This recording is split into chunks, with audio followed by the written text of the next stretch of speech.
अच्छा, चौधरी साहब अभी इमरान खान के हवाले से जो खबरें आ रही हैं कि खान साहब तो मानने को तैयार नहीं है। मुफ़ाहिमत वाले भी हट गए हैं। 2 साल का कहा जा रहा था कि आपके केसेस भी खत्म हो जाएँगे, आपकी पार्टी के केसेस भी, अगर आप खामोश हो जाएँ।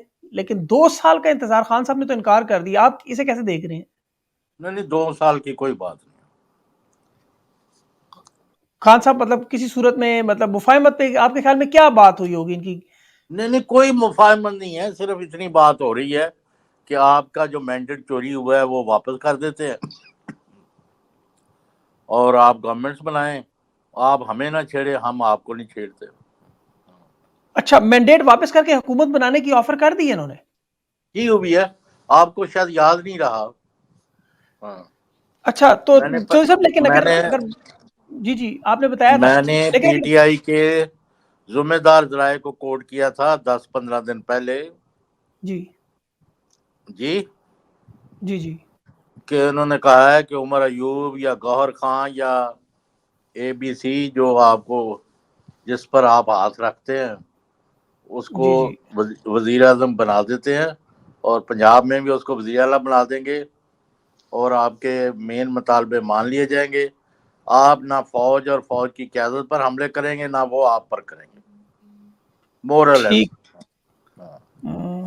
तो अभी खान साहब के जो केसेस हैं फिर उनका क्या मतलब केसेस भी सारे इस तरह ही ये माफ तो कर अभी देंगे? अदालतों में उड़ जाएंगे भाई। अच्छा, लेकिन केसेस वो का कोई केसेस इशू नहीं है। केसेस का कोई मामला नहीं है। अच्छा, जो सब कल मखसूस नशिस्तों का भी मामला है जो सुप्रीम कोर्ट में, अगर ये ये पीटीआई को मिल जाए तो हाँ, फिर आपको पता है सेनेट में और सदारती जो मामला है वो तो खत्म हो जाए, काजी साहब की एक्सटेंशन भी फारिग हो सकती है। तो कल आपको क्या लगता है क्या होने जा रहा है? देखें, एक तो बड़ी इंट्रीगिंग चीज है ना, बड़ी इंटरेस्टिंग, और कभी कम ही होता है कि 8 मई को केस लगा, उसको आगे एडवांस करके 6 मई कर दिया गया।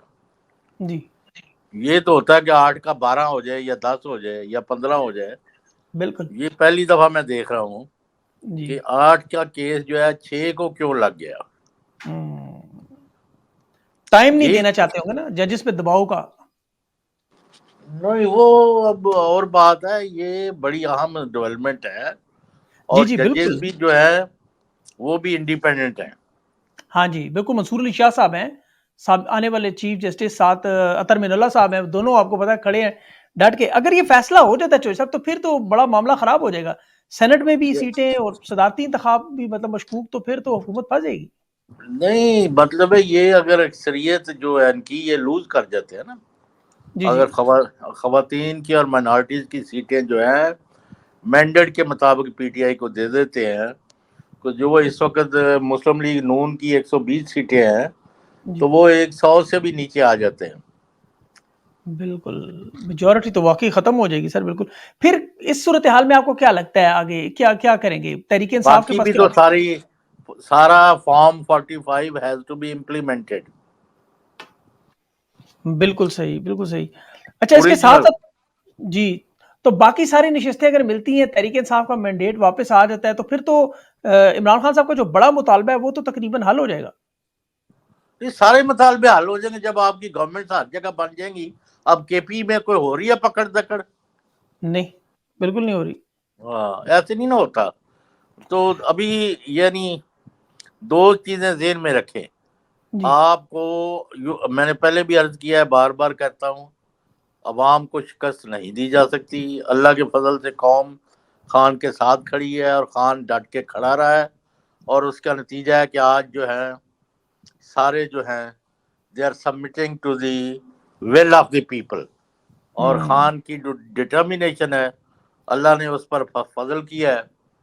और ये मुख्तलिफ जगहों से हमें कंफर्म हो रहा है कि बड़ी सीरियस स्टेज पर पहुंच गए हैं मुज़ाकरात। बल्कि वो कहते हैं कि मुज़ाकरात तकरीबन तकरीबन कामयाब है। अच्छा! तो ऐसा ये बहुत बड़ी खबर दे रहे हैं आप कि मुज़ाकरात हाँ, कामयाब, क्योंकि यहाँ तो मतलब बज़ाहिर तो नज़र आ रहा था कि मामलात जो है वो बंद गली में चले गए। नहीं वो नहीं जा सकते। 8 फरवरी को जो अवाम ने मैंडेट दिया उसको इम्प्लीमेंट होना है। और आपको पता है कि जजेस भी दिलेरी से काम करने लगे हैं। मुआशरा और कौम जो है वो खान के पीछे खड़ी है। और जो लोग 8 फरवरी से पहले बहुत बड़े फरौन बने हुए थे, ताकत और घमंड में थे, आज वो बात नहीं है। अब अगर एक हल्ला बोलना पड़ा तो PTI is all geared up for that. तो अब और कोई आखिरी सवाल, क्योंकि खत्म होने लगी है ये। जी जी, जैसे कल सरप्राइज आ सकता है आपके ख्याल में अदालतों में? नहीं, कल जरूरी नहीं है, या एनी टाइम आएगा, लाजमी आएंगे सरप्राइज। अच्छा सरप्राइज। तो पीटीआई का भी एहतजाज के मामले की तरफ जाएंगे या नहीं, आपको लगता है इनका कोई एहतजाज का कोई? पड़ी तो कॉल दे देंगे। अच्छा, जरूरत पड़ी तो कॉल देंगे और इस पे लोग निकल आएंगे, आपको ख्याल में ये आखिरी धक्का होगा? बिस्मिल्लाहिर्रहमानिर्रहीम, अस्सलाम वालेकुम। मैं हूं सैबी काज़मी, आप देख रहे हैं फेसबुक और यूट्यूब। आज बड़ी अहम खबरें, कुछ मुज़ाकरात के हवाले से अभी जो लेटेस्ट खबरें, वो मुज़ाकरात के बारे में कहा जा रहा है कि कामयाब हो गए। हालांकि पिछली खबर मेरे पास तो यही थी कि वो बंद गली में पहुंच चुके हैं, लेकिन मुज़ाकरात कामयाबी का हो सकता है, कुछ सरप्राइज भी आ जाए जल्द।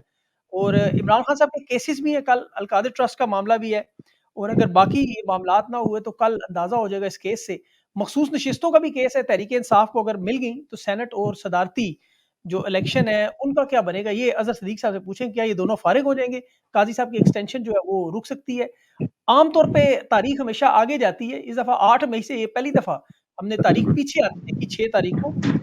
इसके अलावा बाकी मामलात में गंदम का मामला इस वक़्त बहुत आगे जा चुका है। शहबाज शरीफ साहब की हुकूमत मुश्किल में, अब इनका अपना नाम भी इसमें शामिल हो गया। और इसके साथ-साथ पीटीवी का एक बड़ा स्कैंडल, जिसमें तनख्वाहें, पेंशन का मामला और पैसे बिल्कुल नहीं, लेकिन नई भर्तियाँ और इंटर्नशिप पे लोगों को रखा जा रहा है।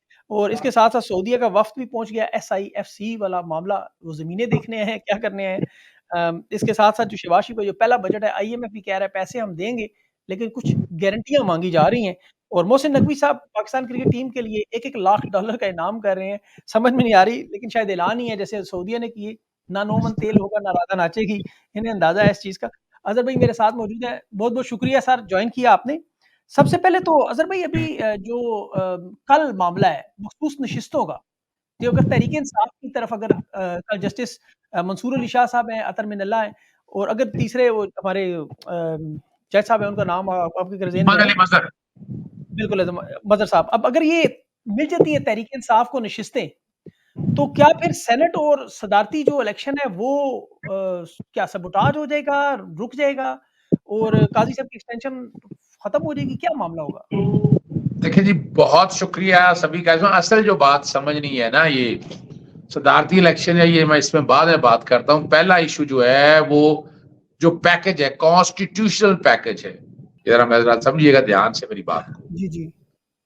यानी मखसूस नशिस्तें आज जो यानी जो भीख में दी हैं, पाकिस्तान तहरीक इंसाफ को मिलती या नहीं मिलती, वो एक अलग इशू है। लेकिन आइन में ये कहीं नहीं लिखा कि वो नशिस्तें जो है प्रोपोर्शनेट से ऊपर चली जाए।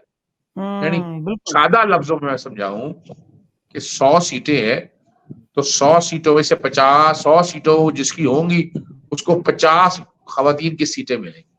रेशो इसकी 1-2 की आ गई।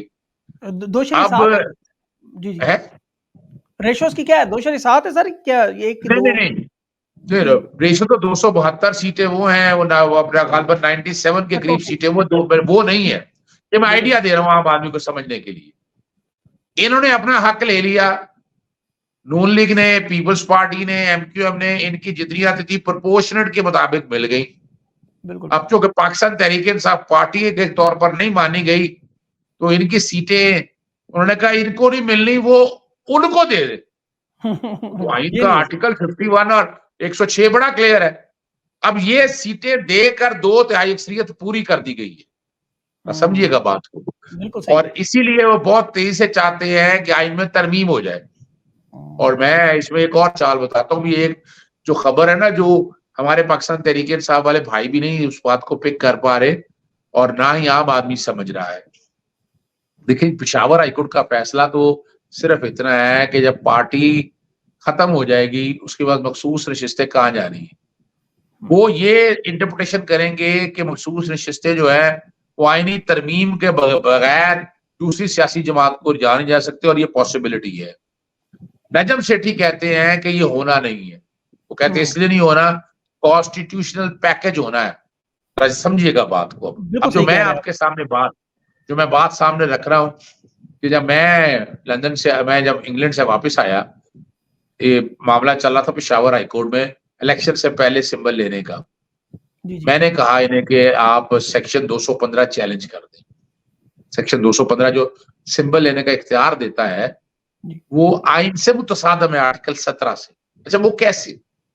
आर्टिकल 17 कहता है कि पार्टी बैन कर सकते हैं, खत्म कर सकते हैं जो मुल्क की symbol sovereignty and integrity of Pakistan.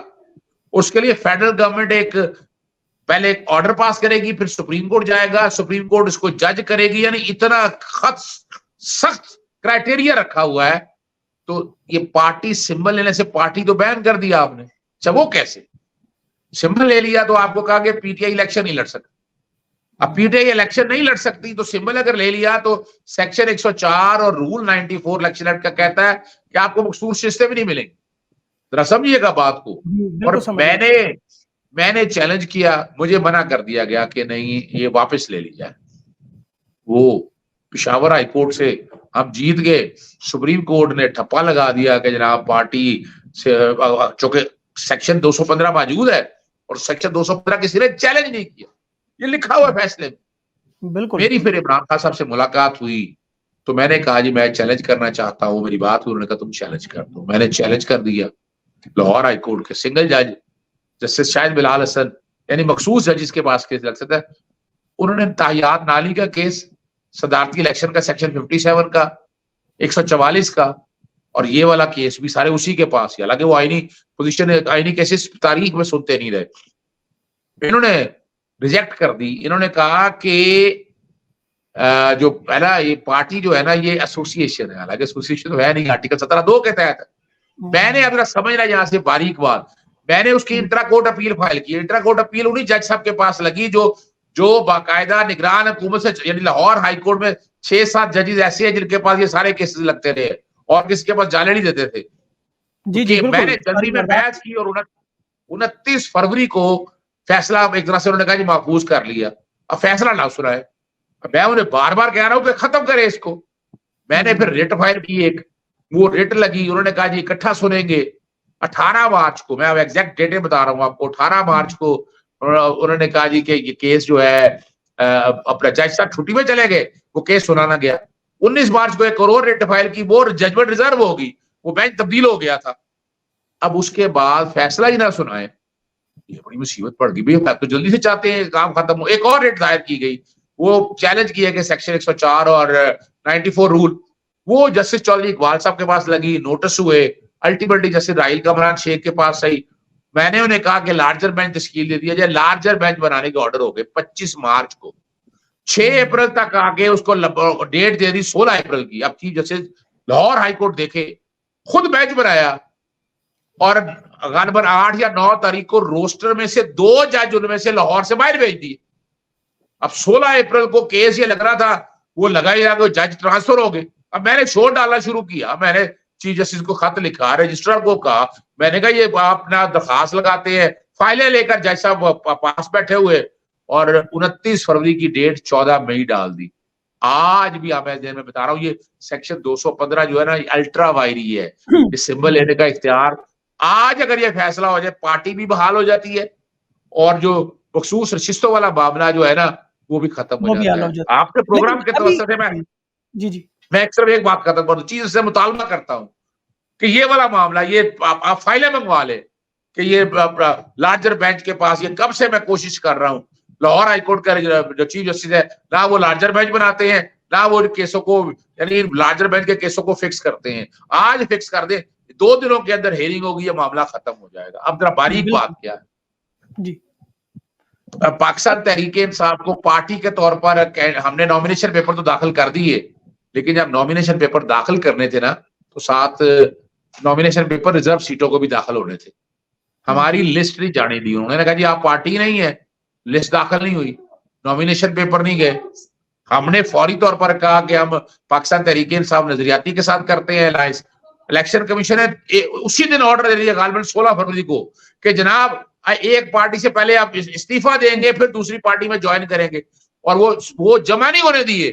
फिर हम सुन्नी इत्तेहाद काउंसिल ने, जो खुद इलेक्शन नहीं लड़ा, सुन्नी इत्तेहाद काउंसिल ने रिजर्व सीटों की लिस्ट भी जमा नहीं कराई, नॉमिनेशन पेपर। ये एक टेक्निकल फॉल्ट है हमारी तरफ से, अब ये लेकिन यहाँ पिशावर अच्छा अज़र भाई, लेकिन यहाँ पे माजी में अगर बाप पार्टी जो है बलूचिस्तान अवामी पार्टी, उन्होंने 2018 में पहले तहरीक इंसाफ ने खैबर पख्तूनख्वा में ऐसे ही मामला हुआ था, जिसमें उन्होंने दोबारा जमा करवाया था, उस वक्त उनकी नशिस्तों का ये मामला हल हो गया था।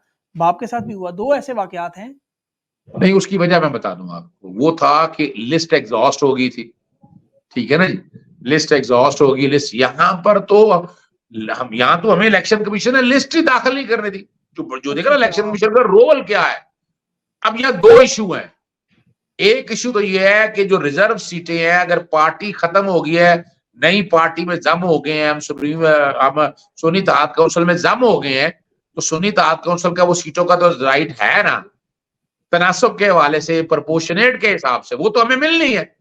तो एक अब सुप्रीम कोर्ट ने ये सेटल डाउन करना है कि जो रिजर्व सीटें हमारी हैं वो हमारी रहेंगी, किसी और को नहीं जा सकती, ये जरूरी है। दूसरा मामला जो है 215 नहीं आता है, 215 आर्टिकल के तहत जो आप कह रहे हैं उसी में ही आ जाता है ना ये तो। नहीं, ये चैलेंज नहीं किया हुआ तो सेक्शन 215 का, ये तो मैंने चैलेंज किया हुआ है ना। वो अच्छा वो शायद पाकिस्तान तरीके से समझती है कि वो हमने डाला था। भाई आपको तो पता नहीं था ना कि ये सेक्शन 215 कितना खतरनाक है, ये आर्टिकल 17 से मुतसादिम है, तो उसमें चैलेंज होने से डरते क्यों है? चैलेंज करना चाहिए। आज भी पाकिस्तान तहरीक इंसाफ को अपने सुने देखे, मैंने तो खान साहब से बात की, उन्होंने कहा ठीक है चैलेंज करे, मैं आ गया, मैं मुफादे अमा में आ गया, लेकिन पार्टी की तरफ से आज तक सेक्शन 215 चैलेंज नहीं हुआ। वो चैलेंज करना चाहिए। आप कल की हियरिंग होगी, आप देख लीजिएगा। और ये कल अभी फैसला नहीं होना, ये मैं आपको बता दूं। कल हमारे आर्गुमेंट सुने जाएंगे, कल नोटिस होगा, हम गुजारिश करेंगे कि ये डेट जल्दी ली जाए और डे टू डे डिसाइड कर दे। अब सुप्रीम कोर्ट का है कि सुप्रीम कोर्ट इसको लटकाती है या डे टू डे डिसाइड करती है। हमारी कोशिश होगी कि ये इसी हफ्ते के अंदर फैसला हो जाए। और ये बड़ा बारीक सवाल है, बहुत बारीक सवाल है। अगर हम अब भी इन चीजों को सेटल डाउन ना कर सके तो बड़े मसाइल बने। वो असल में क्या हो सकता है, पॉसिबिलिटी क्या हो सकती है? पीटीआई को फर्ज करें ये ग्रांट कर देते हैं, क्या किस तरफ जा सकता है ये मामला दोनों तरफ? आपकी एक्सपर्ट देखिए 3 पॉसिबिलिटीज है, मैं आपके सामने रख देता हूँ। और मेरी आज तक जो मैंने प्रेडिक्शन करता हूँ उसी तरह ही है कि पेशावर हाईकोर्ट का फैसला वो सेट असाइड करेंगे सुप्रीम कोर्ट के। ये मखसूस रिश्ते जो आपने कहा है कि दूसरी पार्टियों को जा सकती हैं, ये नहीं जा सकती। आइन का आर्टिकल 51 और आर्टिकल 106 बड़ा क्लियर है, ये प्रोपोर्शनेट के मुताबिक मिलने हैं। अब सुन्नी इत्तेहाद काउंसिल का जो दूसरा है ना कि आपने नॉमिनेशन पेपर दाखिल नहीं किए, लिस्ट नहीं दी है, तो उसमें आइन में गुंजाइश है कि वो लिस्ट, जैसे लिस्ट रिवाइज हो सकती है तो लिस्ट दोबारा दाखिल भी हो सकती है, नॉमिनेशन पेपर दोबारा भी दाखिल हो सकते हैं। तो इसमें कोई यानी ये नहीं है इसमें कौन से इलेक्शन होने, हल्के के जाके इलेक्शन होने, ये तो कमरे में बैठकर सारे फैसले होने हैं। तो ये पॉसिबिलिटी है। और आइन का आर्टिकल फिर यहाँ पर वही आएगा जो टाइम पे जो इलेक्शन नहीं कराए, याद है 254 आर्टिकल जो है, तो वही आर्टिकल यहाँ इस्तेमाल करके सुप्रीम कोर्ट कह सकती है कि हम ये टाइम देते हैं कि फलान डेट तक। ये मैं आपके सामने। और तीसरी जो बात है कि अगर पाकिस्तान तहरीके इंसाफ सुप्रीम कोर्ट में सेक्शन 215 चैलेंज कर दे, मैं पिटीशन लेके जा रहा हूँ सुप्रीम कोर्ट में, कल मैं देखूंगा नोटिस क्या होते हैं। तो वो जो मैंने पिटीशन हाई कोर्ट में फाइल किया, चूंकि लाहौर हाई कोर्ट डिसाइड नहीं कर रहा, तो वो मैं पिटीशन फिर सुप्रीम कोर्ट लेके जाऊंगा कि इसको आप डिसाइड कर दे। तो अगर सेक्शन 200 दोनों को मिला के, जी बिल्कुल सेक्शन 215 ये अल्ट्रा वायरी है। पार्टी के अगर इंतखाब नहीं कराए तो आप पार्टी से नहीं ले सकते। आपने पार्टी ले ली है, आपने देखा ना, ये बहुत बड़ी सख्त साजिश है ये पाकिस्तान तहरीक इंसाफ के खिलाफ। और पाकिस्तान तहरीक इंसाफ का वजूद रहना बड़ा जरूरी है, और वो वजूद मैं समझता हूँ वापस आ सकता है। बिल्कुल, ये बड़ा इंपॉर्टेंट पॉइंट आपने बताया। अच्छा, इसके साथ साथ काजी साहब की जो एक्सटेंशन है, जो आपने कहा कॉन्स्टिट्यूशनल पैकेज एक जो बनाया जा रहा है, उस पैकेज का एक बड़ा हिस्सा, क्योंकि इमरान खान साहब ने तो यही कहा कि काजी साहब को शायद, और तहरीक साहब ने आज भी स्टेटमेंट दी है, काजी साहब ने जो बल्ले का निशान छीना, लेवल प्लेइंग फील्ड के मामला जिस तरह तय किए, नवाज शरीफ साहब की पहली, वो आप खुद भी बता चुके हैं। तो ये उसी की उन्हें एक रिवॉर्ड मिलेगा कि उनकी एक्सटेंशन का मामला, और उसमें उन्होंने अभी तक कोई स्टांस भी नहीं लिया कि हो रही है या नहीं। काजी साहब देखिए, मैं एक बात बताऊं आपको, जस्टिस काजी फाइजा का आज अगर देखा जाए फैजाबाद धरने का, आपने रिपोर्ट देख ली है, रिपोर्ट आ गई, उन्होंने कहा कि कोई एजेंसी इन्वॉल्व नहीं है, किसी ना ये सही ना। तो जो जस्टिस काजी फाइजा साहब ने अपने फैसले में लिखा था, क्या फैसला वापस लेंगे अपना, वो फिर जो फाइल मुकम्मल की है, तो वो देखें। अब ये अब समझने वाली चाल है कि उन्होंने हमें लड़ाया गया जस्टिस काजी फाइजा के साथ। जस्टिस काजी फायद ईसा के साथ वो सीधी सी बात है, वो मैं समझता हूँ आज भी वो बाइस्ड है।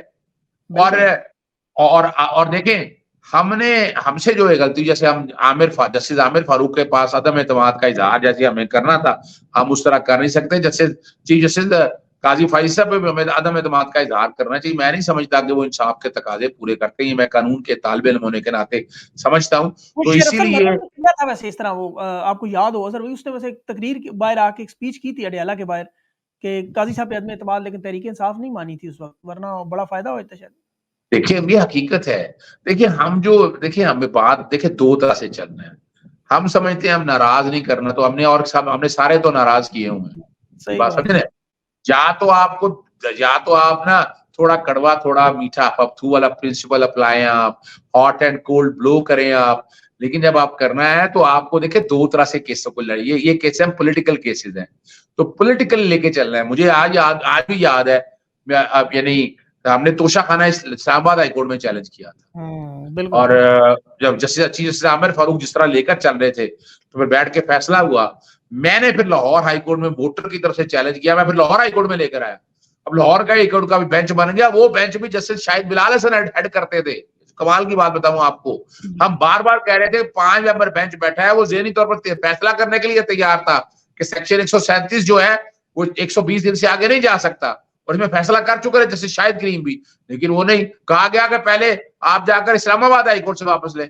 हम इस्लामाबाद हाईकोर्ट को कहें भाई वापस जाने, हमें शॉपिंग फोरा कह दिया गया कि नहीं शॉपिंग फोरा में आप बैठ कर नहीं, और वो वापस नहीं होने दिया। और इन बिटवीन जो है, इन बिटवीन क्या हुआ, हमें वो सजा दे दी गई तोशाखाना के अंदर। अब ये देखिए ना, ये पॉलिटिकल, जहां इमरान खान साहब बड़े क्लियर थे। हमारी जब शुरू के केसेस होते थे 2022 के अंदर, जब इमरान खान साहब बाहर थे, तो हमारी जूम पे हमारी मीटिंग्स हुआ करनी। हम अगर इकट्ठे वहां पर बनी गल, अगर वो वहाँ जमान पार्क में इकट्ठे बैठे हैं, तो वहां जनरल डिस्कशंस हुआ करती थी। अब चूंकि इमरान खान साहब जेल के अंदर है, तो कई मामला के अंदर जो है वो अग्रेसिव लेना चाहते हैं, लेकिन हम शायद बीच में बैठकर जो फैसला करते हैं अग्रेसिव ले नहीं सकते। लेकिन मैं बड़ा क्लियर हूं इस हवाले से। देखिए सरदार लतीफ खोसा साहब ने एग्रेसिव स्टैंड के लिए, मैं उनको सपोर्ट करता हूँ।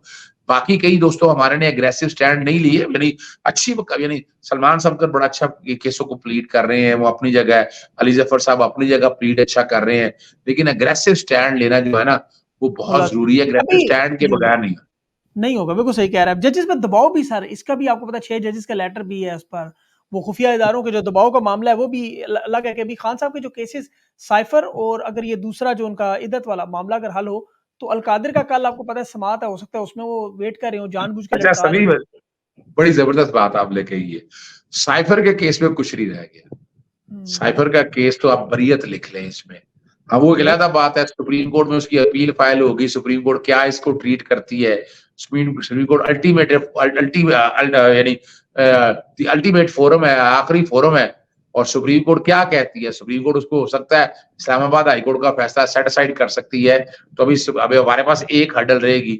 लेकिन यहाँ से मैं बरी तो देख रहा हूँ, इद्दत वाले बरी देख रहा हूँ, 190 मिलियन पाउंड में मैं जमानत देख रहा हूँ। लेकिन जमानत होने के फौरन बाद जैसे इन्होंने साइफर का दिनों में केस रैप अप किया, वो 190 मिलियन का केस रैप अप करके की सजा ना दे दें इसके अंदर, फिर एक सजा और ना। बिल्कुल यही लग रहा है अभी। अच्छा, गंदम का मामला सर, अभी एक तो ये बड़ा इंपॉर्टेंट, शहबाज शरीफ साहब और ये फंसे हुए बुरी तरह इस पे। आपका मैं देख रहा था कि आपने उस पे रिट पिटीशन भी की हुई है गंदम के मामले पे। अच्छा, देखिए सभी थोड़ा सा नटशेल में अगर लोगों को बता दें अब इसका क्या मामला है। सभी देखिए, मैं बताऊं, एक इमरान खान साहब का क्रेडिट है, उन्होंने एसेंशियल कमोडिटीज को, यानी चीनी का ट्रैक एंड ट्रेस सिस्टम लाया, चीनी की प्राइस मैकेनिज्म इतना जबरदस्त बना दिया, ये लूटमार बंद होगी।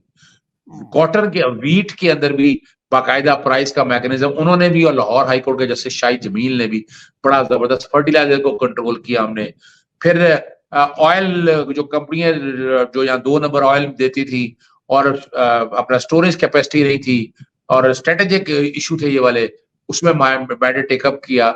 अब होता यहाँ क्या, अभी आपने सुन रहे होंगे कि चीनी बरामद करने की इजाजत दे रहे हैं। हाँ। अब हो क्या रहा है, ये एक शॉर्टेज पैदा की जाती है, चीनी यहाँ वापर है, चीनी यहाँ से निकाल देंगे, कल कहेंगे चीनी नहीं है हमारे पास। बरामद में उन्हें फायदा होता है, उन्हें कोई रिबेट मिलती है। कल जब, और कई दफा होता कैसे है, बरामद नहीं होती है, ये रिकॉर्ड पे बरामद होती है। या गदरी ये पड़ी रहती है कि गोदामों के अंदर ही कागजों की हेराफेरी होती है इंपोर्ट की। यानी आपने ये देखा, ये गंदम जो है, ये गंदम आपने यूक्रेन से क्यों ली? रशिया और उसकी एक लड़ाई चल रही थी, यूक्रेन, आपने अमेरिकी इत्तेहादी बन के ये काम किया, फिर आपने 22 से 26 दिन लगते आने में, आपने 7 दिनों के अंदर अंदर टेंडर ले लिए, 3100 की लेके 3900 की ले ली। मैंने क्या किया, मैंने इसमें पब्लिक इंटरेस्ट में सामने रखते हुए जुडिशियल कमीशन बनाने का मैंने मरासला साल किया है, और मैं एक आध दिन में इसमें पिटीशन में भी आ रहा हूं। मैंने वजीर आजम को भी कहा है। 2 इशू है यहाँ, एक तो किसने इजाजत दी, कौन लोग थे, रिस्पॉन्सिबिलिटी फिक्स किया जाए। हमने इंपोर्ट क्यों की जबकि हमारे पास फसल आने वाली थी, हमारे पास डाटा सारा मौजूद था, और हमें सीख लेना चाहिए चाइना के साथ।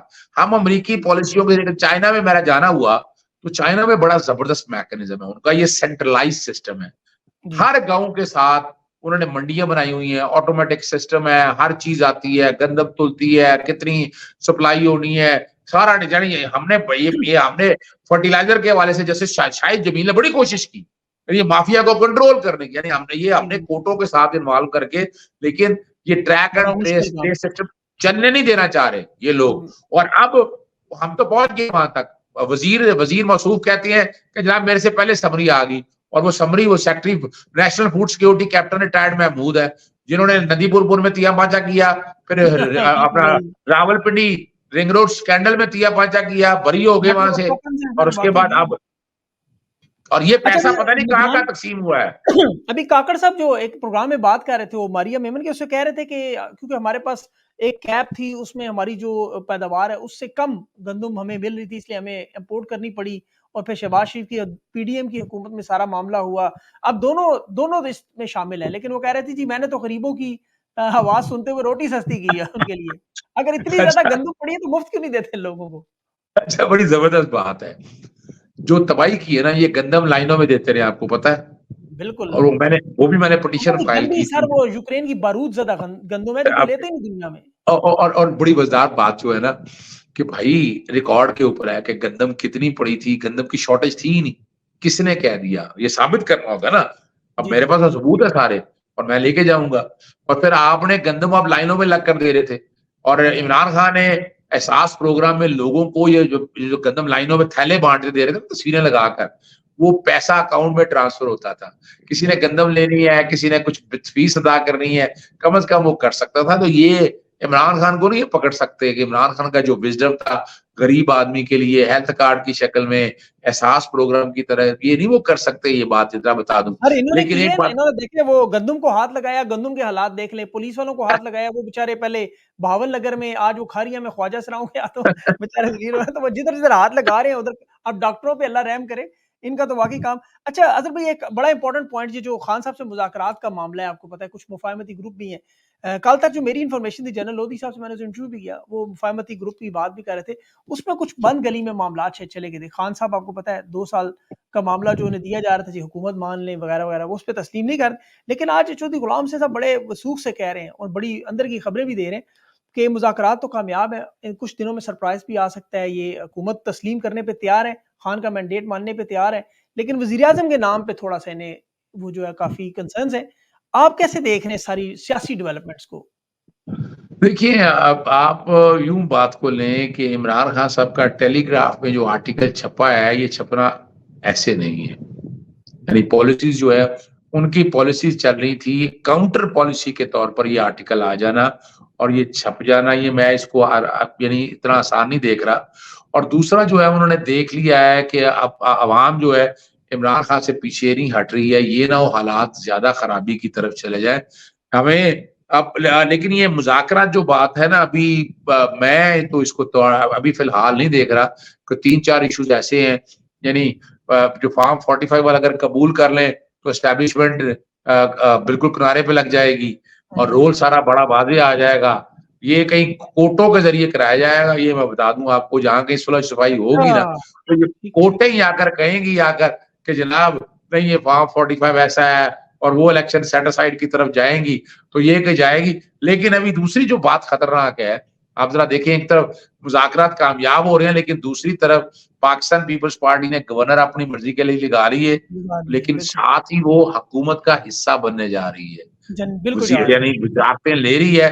तो ये वाला जो मामला है ना, अभी फिलहाल मैं कच्चा पक्का समझूंगा, मेरी जाती। बिल्कुल अदम एतमाद भी वाकई फिर जरा मुश्किल हो जाएगी अगर वो हुकूमत का हिस्सा बन के 8 वजारतें ले लेते हैं, गवर्नर लगा देते हैं, तो देखिए फिर उनके लिए सभी देखिए मेरी बात मानी, वो भी नहीं मानी गई। देखिए मैं पॉलिटिकल बात कर रहा था, मैं जो कि वक्त गुजार के आया हूँ इंग्लैंड में, और मैंने 5 जून को कहा था कि पाकिस्तान को मिसाके पाकिस्तान की जरूरत। मैं आज भी समझता, लोग मेरे काफी इख्तलाफ करते हैं, लेकिन कई मेरी बात को ये समझते भी रहे कि भाई केपीके में आपकी हुकूमत है ना, बदमाशी नहीं हो रही है। आज अगर हम पाकिस्तान पीपल्स पार्टी के साथ हुकूमत बना लेते, जब उस वक्त बनाने का मैंने कहा था हाई मॉरल स्टैंडर्ड पे, कोई करप्शन की बात तय होगा, कोई करप्शन नहीं। इस मुल्क को आगे लेके जाना है, मुल्क की खातिर कुर्बानी कर रहे हैं। और आप FI आपके अंडर होनी थी, नैब आपके अंडर होनी थी, एंटी करप्शन आपके अंडर, सारे महकमे आपके अंडर होने थे। तो ये हो सकता था कि प्रोसिक्यूटर उनकी मर्जी के प्रोसिक्यूटर जो यानी अमजद परवेज जैसे प्रोसिक्यूटर आ जाए, उधर से वो रिजवान अब्बासी आ जाए, पहले यानी और हामिद अली शाह साहब हमारे दोस्त है, वो प्रोसिक्यूटर आ जाए, यानी चुन चुन के जो खास बंदे लगाए गए वो शायद ना लगते। तो ये जरूरी है इस बात को समझने के लिए। बिल्कुल आपकी बात दुरुस्त है, लेकिन खान साहब ने आपको पता है एक वो स्टांस लिया हुआ है कि इन 3 जमातों से नहीं करना जिन्होंने मैंडेट छीना है, बाकी सबसे हो जाएंगे।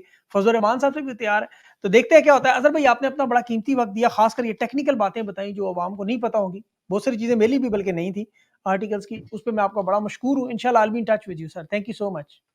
बहुत शुक्रिया जी, अस्सलाम वालेकुम।